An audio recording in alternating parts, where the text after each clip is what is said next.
दोस्तों, Vodafone idea की बात करें तो यहाँ पे 2-3 बड़ी अपडेट निकल के आ रही है, जिनको हम एक-एक करके डिस्कस करने जा रहे हैं।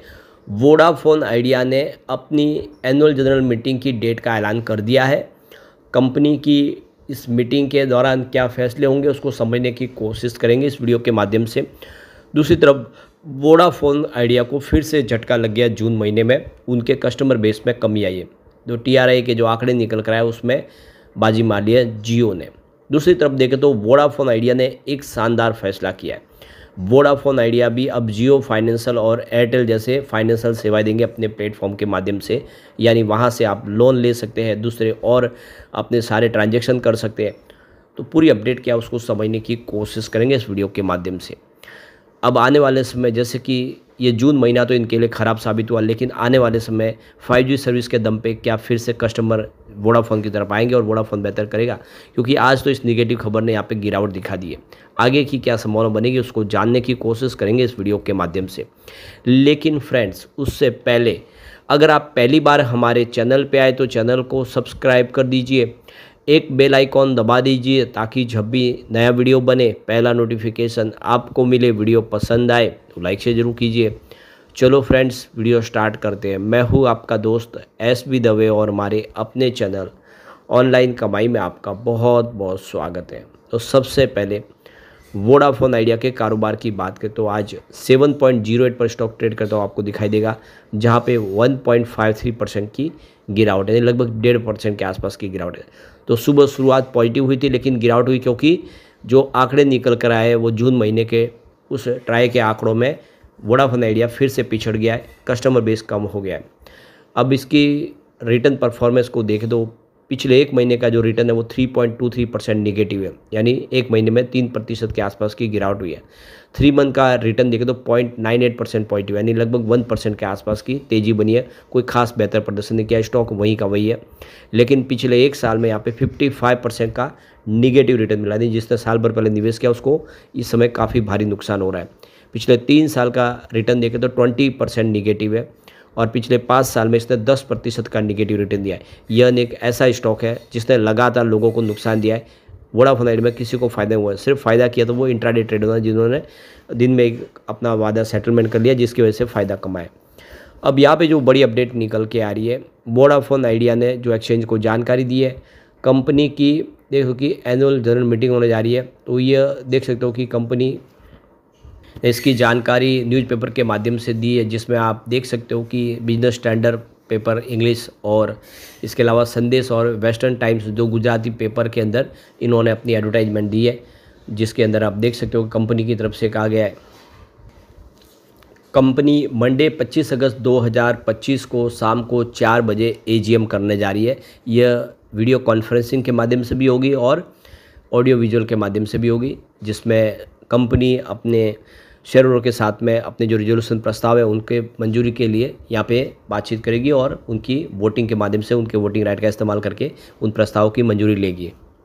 तो जो एलिजिबल शेयर होल्डर है उन्होंने यहाँ पे अपनी ईमेल आईडी नहीं जोड़ी हुई है, तो उनको यहाँ पे जो भी अपने डॉक्यूमेंट है वो सबमिट करने चाहिए ताकि उनको मेल आए और वो अपने वोटिंग राइट का इस्तेमाल कर पाए। अब जिनके पास अभी शेयर जो है वो फिजिकल रूप से है या फिर उनके कुछ डॉक्यूमेंट पूरे नहीं, तो उनके लिए स्पेशल विंडो खोली जा रही है। 7 जुलाई 2025 से ये खुली है, जो 6 जनवरी 2026 तक रहेगी।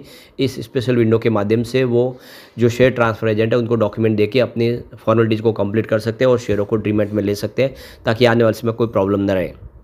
अभी एक जो और फिर से बैड न्यूज़ निकल के आ रही है VI और BSNL के लिए, उनके कस्टमर बेस फिर कम हो गए।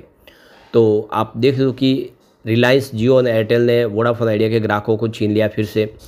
और आप देखें तो इस ट्राई के आंकड़े के अनुसार जियो ने 19 लाख से ज़्यादा नए ग्राहक जोड़ दिए, जबकि एयरटेल ने 7.6 लाख नए कस्टमर जोड़े। वही वोडाफोन आइडिया और BSNL की हालत इस समय ख़राब है, उनके कस्टमर अभी भी कम हो रहे।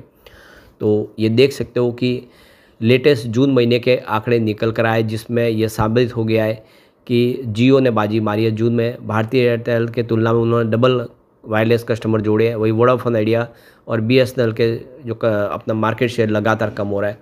तो ट्राई के आंकड़ों के मुताबिक जून में रिलायंस जियो ने 19 लाख नए वायरलेस ग्राहकों को जोड़ा है, जबकि एयरटेल ने 7,63,482 नए सब्सक्राइबर को जोड़ा है। इस अवधि में वीआई ने करीब 2,17,816 सब्सक्राइबर खो दिए हैं, जबकि बीएसएनएल ने 3,05,766 सब्सक्राइबर गंवा दिए।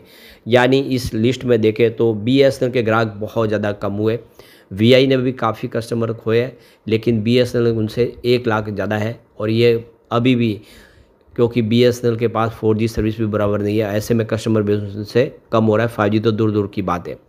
जून में कुल वायरलेस ग्राहकों की संख्या 20 लाख की वृद्धि हुई है, जिसमें कुल यूजर बेस 1163 मिलियन हो गया है। लेकिन ग्रामीण वायरलेस यूजर बेस 0.51 मिलियन की गिरावट है, यानी ग्रामीण क्षेत्र में जो मोबाइल लोगों ने कम किए, जबकि शहरी यूजर में 2.97 मिलियन की वृद्धि हुई है। तो शहरी लोग ज़्यादा इस्तेमाल करें मोबाइल। जून में जियो वायरलेस यूजर बेस 477 मिलियन से ज़्यादा, एयरटेल का बेस 391 मिलियन से ज़्यादा और वीआई का यूजर बेस 204.2 मिलियन से ज़्यादा रहा है। वही सरकारी टेलीकॉम कंपनी बीएसएनएल का वायरलेस यूजर बेस 90.5 मिलियन रहा है। तो रिलायंस जियो ने यहाँ पे 483.13 मिलियन यूजर्स के साथ वायरलेस ब्रॉडबैंड ग्राहकों के मामले में सबसे आगे रही है। दूसरे पायदान पे देखो कि 294.92 मिलियन यूजर्स के साथ एयरटेल ने दूसरी नंबर 2 की जगह बनाई है। जियो और एयरटेल के बाद 127.39 मिलियन यूजर्स के साथ वीआई नंबर तीसरे पे है।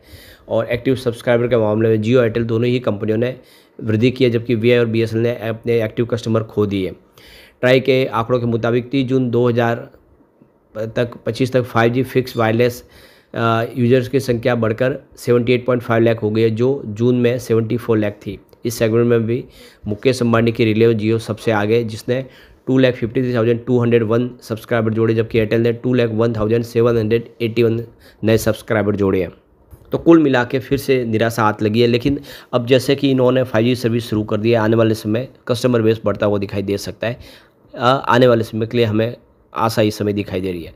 एक जो बड़ी गुड न्यूज़ निकल के आ रही है, वोडाफोन आइडिया ने भी फाइनली एयरटेल और जियो को टक्कर देने की तैयारी कर ली है फाइनेंस सेगमेंट में भी।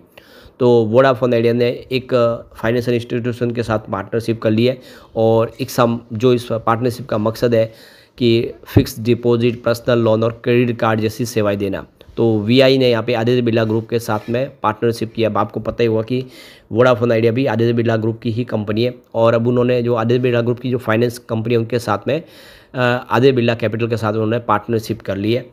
और आप देख लो कि अब वीआई भी फाइनेंशियल सेवाएं प्रोवाइड करेगी, बिल्कुल एयरटेल और जियो की तरह। उनके पास ऑलरेडी उनके प्लेटफॉर्म है, एयरटेल बैंक के नाम से उनकी सेवाएं, और जियो के भी पेमेंट बैंक की सेवाएं, और उसके माध्यम से वो हर तरह के फाइनेंशियल सर्विस प्रोवाइड करती है। आप देखें तो जो बैंकिंग सेवा उसका फ़ायदा देती है, और वीआई इस मामले में पीछे थी। अब वीआई ने भी प्लान बनाया कि वो फाइनेंशियल सेक्टर में काम करेगा, और इसके लिए उन्होंने एक मजबूत पार्टनरशिप कर दी है। तो बहुत अच्छी गुड न्यूज़ है। आने वाले समय इससे कस्टमर बेस बढ़ने की संभावना बन जाती है। तो आदित्य बिरला कैपिटल के पास बहुत सारा अनुभव है फाइनेंशियल सेक्टर का। अब वीआई के साथ मिलके वो तेज़ी से इस कारोबार को बढ़ाएंगे। तो यहाँ पे देखो कि 50,000 तक रुपीज़ का जो पर्सनल लोन है वो आप इस ऐप के माध्यम से आराम से ले सकते हो, और इसके लिए जो इंटरेस्ट रेट रखी गई है वो 10.99% पर एनुम है, यानी 11% के आसपास, 12% से नीचे है। तो आप देख सकते हो कि आप ऐप के माध्यम से आप सिर्फ डिजिटल डॉक्यूमेंट देके या 50,000 तक का आप लोन ले सकते हैं। तो फ़ायदा सबसे बड़ा यही है कि सारा का सारा प्रोसेस डिजिटल होगा, आपको कहीं धक्के खाने की ज़रूरत नहीं, और आपको लोन मिल जाएगा। तो इससे अब आने वाले समय जो वीआई की तरफ वो कस्टमर आ सकते हैं जिनको लोन की आवश्यकता है, वो भी वीआई की सेवाओं का इस्तेमाल कर सकते हैं। वीआई यहाँ पे आपको फिक्स डिपॉजिट की सेवाओं का भी फ़ायदा दे रहा है इस पार्टनरशिप के माध्यम से, जिससे आपको हर महीने अच्छी इनकम होती है।